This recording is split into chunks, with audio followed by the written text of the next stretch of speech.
Luník 9, pravdepodobne najznámejšie rómske sídlisko na Slovensku. Chýr o ňom sa už nieraz dostal až za hranice našej krajiny. Pokusov o zlepšenie vzťahov s jeho obyvateľmi bolo už mnoho. Nič to však nemení na tom, že u mnohých Košičanov vyvoláva táto lokalita stále istý odstup a odmeranosť. Čo sa vám vybaví, keď sa povie Luník 9? Rómovia. Najskôr neporiadok, odpadky, katastrofa. Smrad a že všetko ničia. Tam patria všetci z celého Slovenska, by ich tam mali dať, aby nebola ako taká hanba pre všetkých a uzatvoriť priestor. Bordel, špina. Zbytočné vyhadzovanie peňazí na upratovanie Luníku 9. Fakt, radšej chcem Aupark. Tak ja osobne by som im kúpil nejaké lietadla a ich poslal dať preč, nejú sa nevráte naspäť. Na Luníku 9 žije oficiálne 4400 Rómov. Približne polovica z nich sú deti. Niektoré sa celé dni túlajú po vonku, iné aj vďaka zodpovednému prístupu rodičov chodia do miestnej základnej školy alebo navštevujú materskú školu na Hrebendovej ulici. Táto materská škola vlastne je v prevádzke už 14. rok. Ja tu pôsobím tiež 14. rok, keď sa znovu vlastne spustila do prevádzky. Tak ju začali navštevovať rómske deti priamo z sídliska Luníka 9. Keď som začínala, tak sme mali jednu triedu, vlastne záujem o predškolské zariadenie zo strany rodičov nebol. Toho času je veľký záujem zo strany rodičov. Svedčí o tom aj to, že máme 8 tried a máme kapacitu 117. Mali by sme o mnoho viacej detí, ale vlastne zákon školský nám určuje smernica, že koľko detí môže byť v jednej triede, keď tie deti pochádzajú zo sociálne znevýhodneného prostredia. Materská škola sa zameriava na výtvarnú výchovu, anglický jazyk, ako aj na prácu s počítačom. Môže sa pochváliť aj viacerými úspechmi z rôznych výtvarných súťaží, dokonca aj na medzinárodnej úrovni. Deti rozvíjajú svoju fantáziu a kreativitu aj vďaka špeciálnemu prístupu učiteľiek, ktoré ich dokážu správne motivovať. Sme jedna z mála škôl, kde je 100%, kde máme 100% kvalifikovaných pedagogických zamestnancov. Učitelia si vlastne urobili školy aj dokonca navyše ako špeciálne školy pedagogické, nakoľko sme to požadovali za potrebu.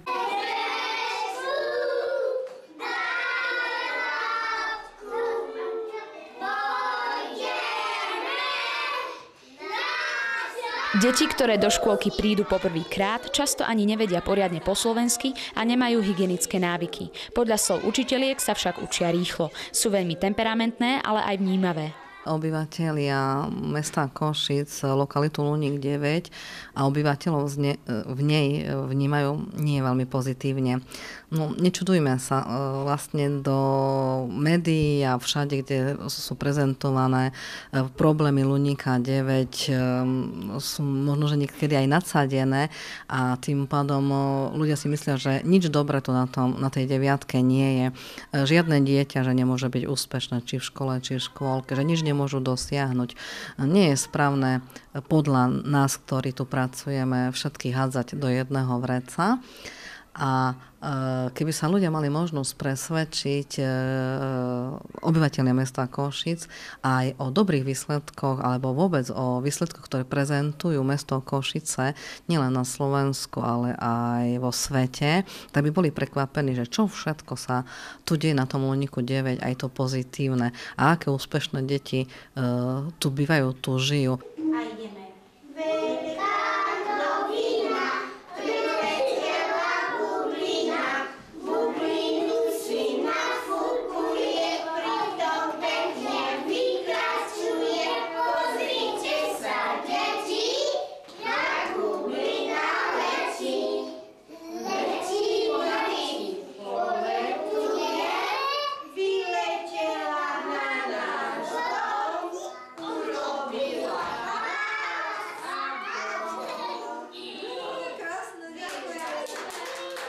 Materská škola nepomáha len vo výchove detí. Snaží sa pomôcť aj ľuďom, ktorí majú vôľu a chuť pracovať. Pani Eva je toho príkladom. Vďaka pomoci vedenia dnes pôsobí v škôlke ako asistentka. Na Luníku 9 žije s celou svojou rodinou a o miestnych ľuďoch tvrdí toto. Tu máte všelijakých. Máte tu aj dobrých, aj zlých, aj čistých, aj špinavých, aj takí, čo sa vedia prispôsobiť.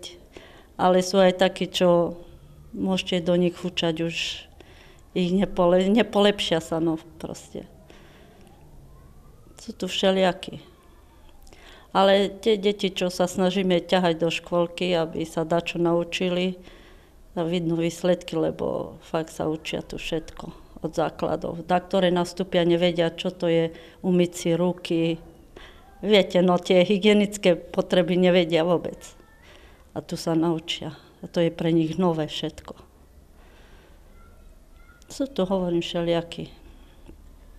Takto sa bojí dať do škôlky, že čo tu s nima robíme. Ale takto chodíme tak po rodinách, že zapisujeme deti, že kto chce chodiť, voláme ich, aby prišli, ale daktori súhlasia, ale daktori nie.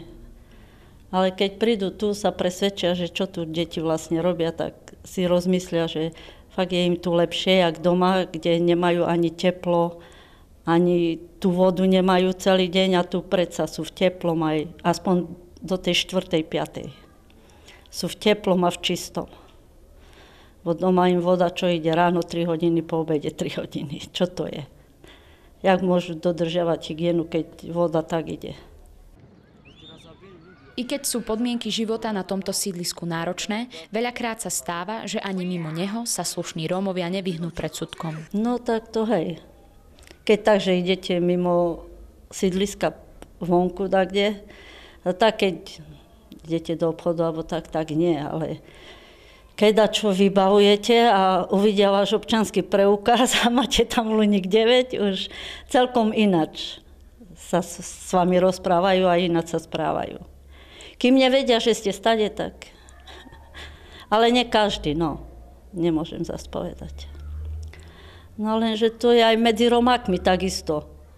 Tu keď ja pôjdem vonku, takí, čo sú takí zaostalejší, tak vykrikujú, ona je gadžovka, ona není Rómka. No, viete, už také pripomienky majú, takže to je aj medzi našimi, aj medzi vašimi je tak toto. To odsudzovanie, no. Bo vidí, že človek sa má lepšie, nechce sa prispôsobiť im, už ťa odsudzujú.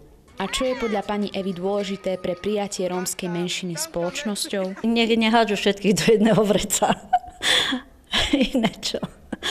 Len to, nech nehádžu všetky do jedného vreca, lebo aj medzi bielými sa nájdú takí, dá sa povedať, ešte horší jak Róm. A takisto medzi Rómakmi sú všelijakí. No. Lenže nás Rómov hádžu všetkých do jedného vreca. Či ste poriadna, či ste špinavá, či ste čistá. Všetko to berú do jedného. Najpočetnejšou skupinou rómskej komunity sú deti a mladí. Tí sú najviac ovplyvňovaní prostredím, v ktorom žijú. Na toto miesto prišli pred 2 rokmi aj Salesiáni Dom Boska, aby ponúkli svoju pomoc. Myslím, že najviac Luník potrebuje ľudí, ktorí sú schopní vzťahov a sú schopní objaviť to pekné, čo je v týchto ľuďoch a zdieľať s nimi to pekné, čo je v nich. Pracovať s nimi, hrať sa, chodiť do školy, zdieľať život. Každý týždeň vedú Salesiáni spolu s mladými spoločné stretnutia, na ktorých preberajú rôzne témy, či už z duchovného alebo spoločenského života. V práci im pomáhajú aj dobrovoľníci, ktorí ochotne venujú svoj čas a námahu bez nároku na odmenu. A čo odkazujú mladí Rómovia tým, ktorí ich nemajú veľmi v láske? Aby nás neodsudzovali, lebo tu sú ľudia takí dobrí srdcom aj zlým srdcom. Ale mne sa tu najviac páči, keď chodíme všetci na omšu a tam ukazujeme, že ako máme radi iných. Aj Boha. Tak myslím si na Luníku 9, že sú tu nejakí cigáni, ktorí kradnú a také, ale niektorí sú takí, že by vám dali za to aj srdce, aby vám pomohli. Na Luníku sú aj ľudia, ktorí nám tu pomáhajú a chcú, aby sme sa mali dobre, aby oni nás teda formulujú, aby sme mali také lepšie srdce a myslím, že keď nám niekto pomáha, tak my sa budeme mať lepšie a my sa aj možno aj zmeníme. A sú aj zlí ľudia, aj dobrí a nie je to iba u Rómov. Podľa Salesiánov je účinným prostriedkom vo výchove preventívny systém, ktorý sa už mnohokrát osvedčil a ktorý môže veľmi výrazne pomôcť aj na Luníku 9. Budúcnosť Luníka to sú tieto decka. Teraz prerábame ihrisko a vnímam, že dospelí prejdú okolo, starší mladí iba pozrú a deti sú ochotné zapojiť sa. Čiže budúcnosť Luníka spočíva v tom, že samotní Rómovia si začnú pretvárať Luník na miesto, kde sa dá slušne bývať. Luník 9 ostáva stále otvorenou témou na zamyslenie. Môžeme jeho obyvateľov zavrhnúť a tváriť sa, že sú nám ukradnutí, alebo s nimi budeme trpezliví a naučíme sa vedľa seba existovať.